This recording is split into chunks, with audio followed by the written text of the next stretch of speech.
Кыргызстанда бир сутка ичинде COVID-19 илдети дагы 128 кишиден аныкталды. Саламаттыкты сактоо министринин орун басары Нурболот Үсөнбаев 28 августтагы брифингде билдиргендей, алардын көбү Жалал Абадта. Бишкек шаарында жалпысы ошо 18 учур катталып, бүгүнкү күнү дарылоого алынып атат. Ош шаарында 3, Чүй областында 12, Ош областында 14, Талас областында 6, Нарын областында 3, Ысык-Көл областында 24, Жалал Абад областында 27 жана Баткен областында 21 учур катталып, ушунча мына бүгүнкү күнү ооруларды биздин бейтапканалар кабыл алып, дарылоо процессин уюштуруп аткан учур.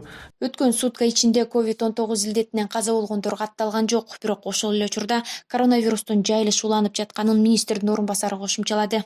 Дагы эле ошол айта кете турган нерсе, эпидемияга каршы чараларды көрүп турушубуз керек, санитардык талаптарды аткарып турушубуз керек. Анткени бул элдин арасында дагы эле бул илдет жайылып туруп аткандарын өзүңүздөр көрүп турасыздар. Белгилей кетсек, пандемия башталгандан бери коронавирус жугузуп алгандар 43.587 жетти. Анын 37.726 айыкты. Бишкектеги айрым чарбалык субъекттердин иши, ошондой эле коомдук унаанын иштөө тартиби өзгөртүлдү. Бул тууралуу бүгүн Бишкек шаарынын вице-мэри Виктория Мазгачева брифингде билдирди. Анын айтымында шаардык жүргүнчүлөрдү ташыган транспорт милдеттүү түрдө дезинфекциялоо жүргүзүп, таңкы 7ден 11ге чейин жана саат 14:00дөн 23:00 чейин иштейт. Городской пассажирский транспорт, автобусы, троллейбусы, маршрутные такси работают с 7 утра до 11 часов. Из 14 часов до 23:00 с обязательным проведением дезинфекции. С 11 до 14 часов санитарный перерыв для мойки, чистки и дезинфекции транспорта. Торговые центры площадью свыше 100 квадратных метров, супермаркеты, дома, комплексы.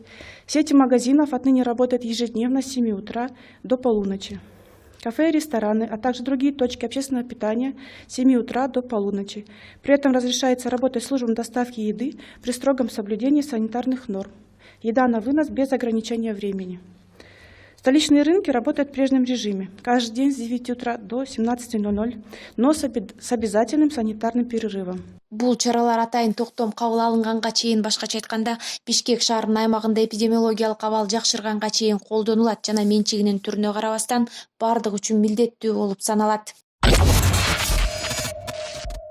Мамлекет башчысы Сооронбай Жээнбеков 31 август эгемендик күнүнө карата Кыргыз Республикасынын мамлекеттик сыйлыктары менен сыйлоо жөнүндө жарлыкка кол койду. Мамлекеттик сыйлыктарды ала турган жарандардын тизмеси президент Кейджи сайтына жарыяланды. Маалым болгондой, өлкөнүн социалдык, экономикалык, интеллектуалдык жана маданий потенциалын өнүктүрүүгө салым кошкону, кесиптик ишмердүүлүгүндө жетишкендиктер үчүн сыйлыктар ондогон жарандарга ыйгарылат. Анын ичинде 2 даражадагы Манас ордени менен профессор Мамбет Мамакеев, акын коомдук ишмер Омор Султанов, даңк медал менен пенсионер Салия Жолдошовалар сыйланат. Ошондой эле Кыргыз Республикасынын эл артисти, эл жазуучусу, эл акыны, эмгек сиңирген артист жана башка ардактуу наамдар менен ар кайсы тармактардагы адистерге берилет. Жарлыкка ылайык бир катар жарандарга жетишкендиктери үчүн президенттин ардак грамотасы тапшырылат. 31 августта Ала Тоо аянтында президент Сооронбай Жээнбековдун катышуусунда эгемендүүлүк күнүнө карата салтанат өтүп, бирок ага эл чакырылбайт.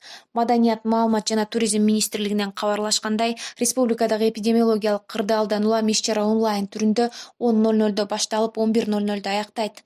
Эл топтолуп көңүл ачуулар болбойт, концерт уюштурулбайт. Иш-чара республикалык телеканал аркылуу көрсөтүлөт. Ал эми кечинде Кыргызстандын эгемендүүлүгүнүн 29 жылдыгына карата 22:00 майрамдык салют атылат.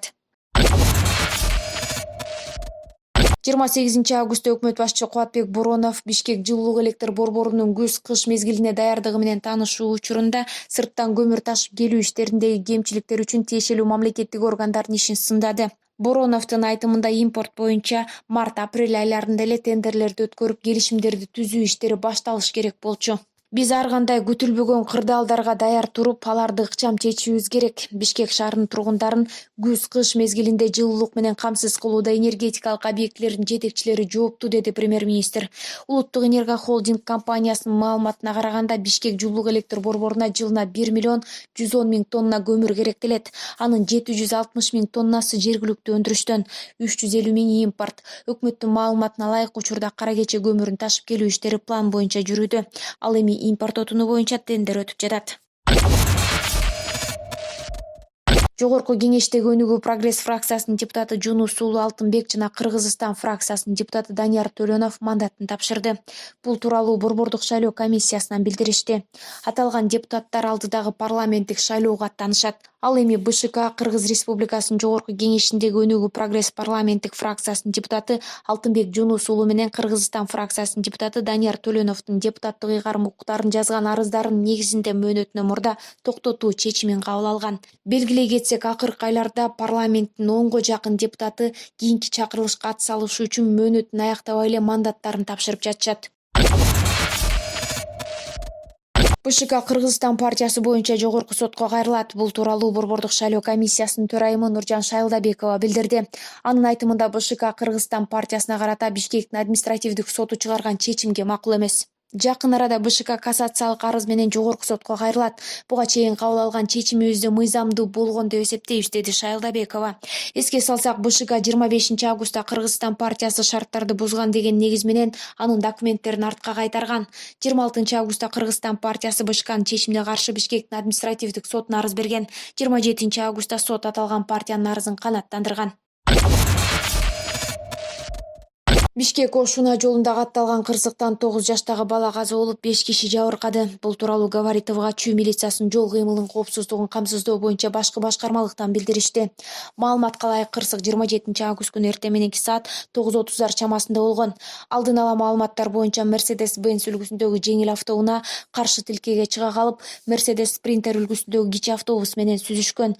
Кырсыктын кесепетинен кичи автобустун ичиндеги 2011-жылы туулган бала ошол жерде каза болуп, жеңил унаанын айдоочусу жана башка 4 жүргүнчү ар кандай жаракат алып ооруканага жеткирилген.